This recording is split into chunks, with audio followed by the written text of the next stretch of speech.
Greetings, my name is Jimmy Modi.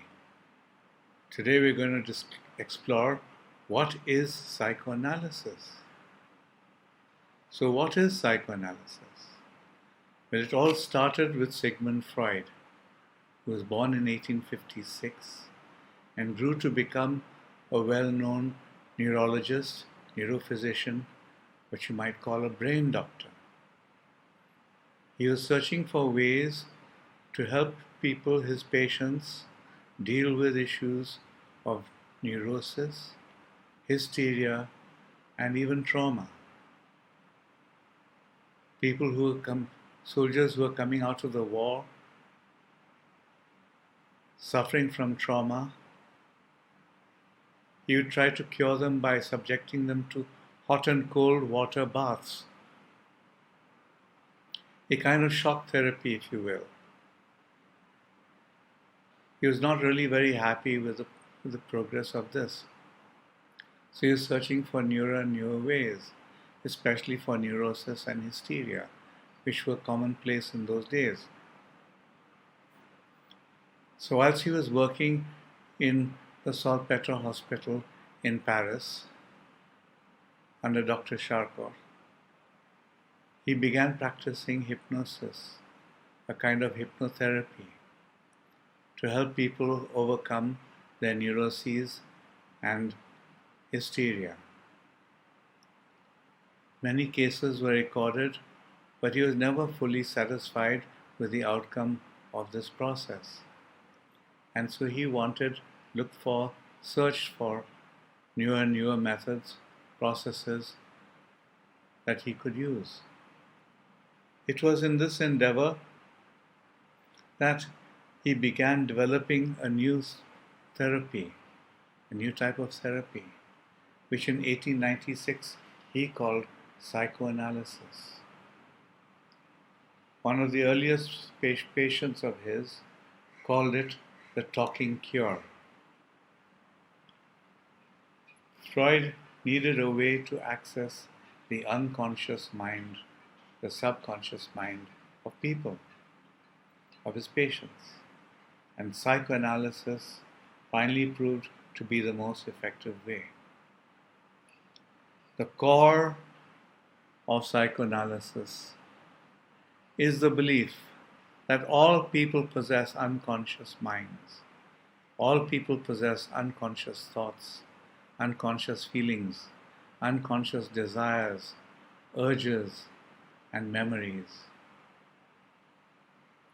Psychoanalysis suggests that people can experience catharsis, relief, and even insights into their current state of mind by bringing up the content of the unconscious into their conscious awareness. Eventually, the American Psychoanalytical Association would say that psychoanalysis can help people understand themselves by exploring the unrecognized impulses that lie hidden in the unconscious. The processes used in psychoanalysis largely dealt with the therapist learning how to observe the unconscious mind of the patients, as well as her own unconscious mind. This needed a fixed setting, a predefined setting.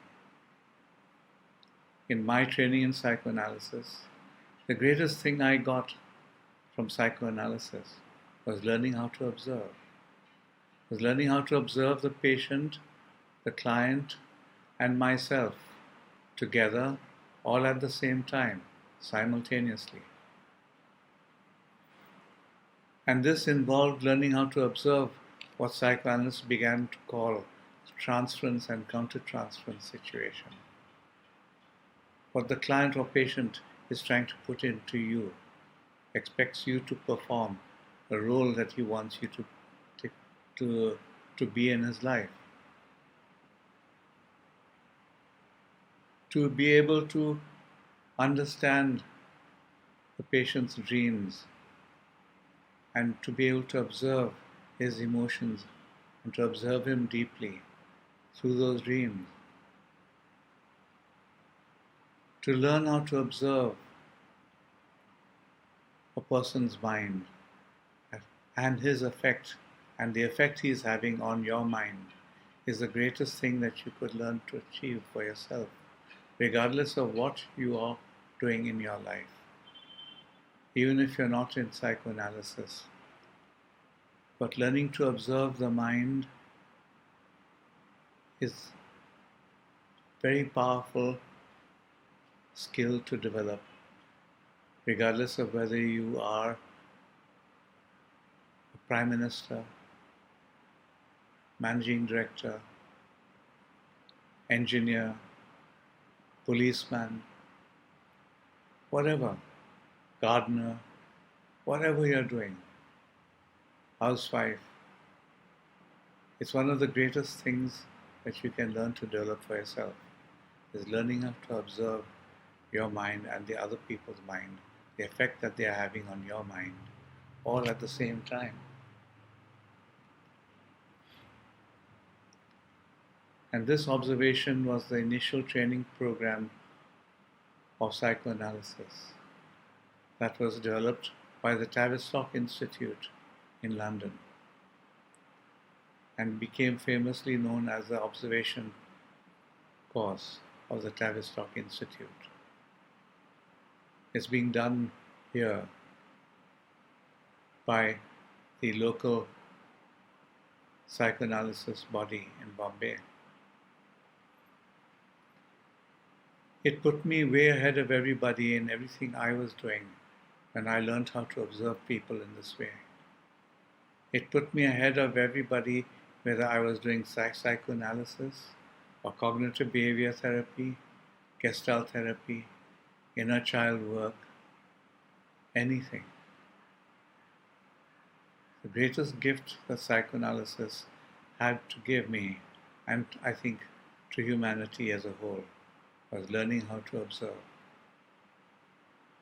And to do this, you first have to learn not to be judicial, judgmental, critical,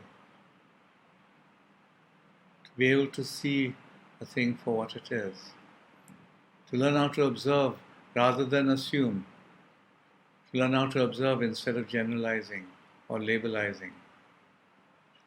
To learn how to observe in this way requires you to be present, fully present in the present moment, and fully able to see all that is happening in the present moment within you and outside of you.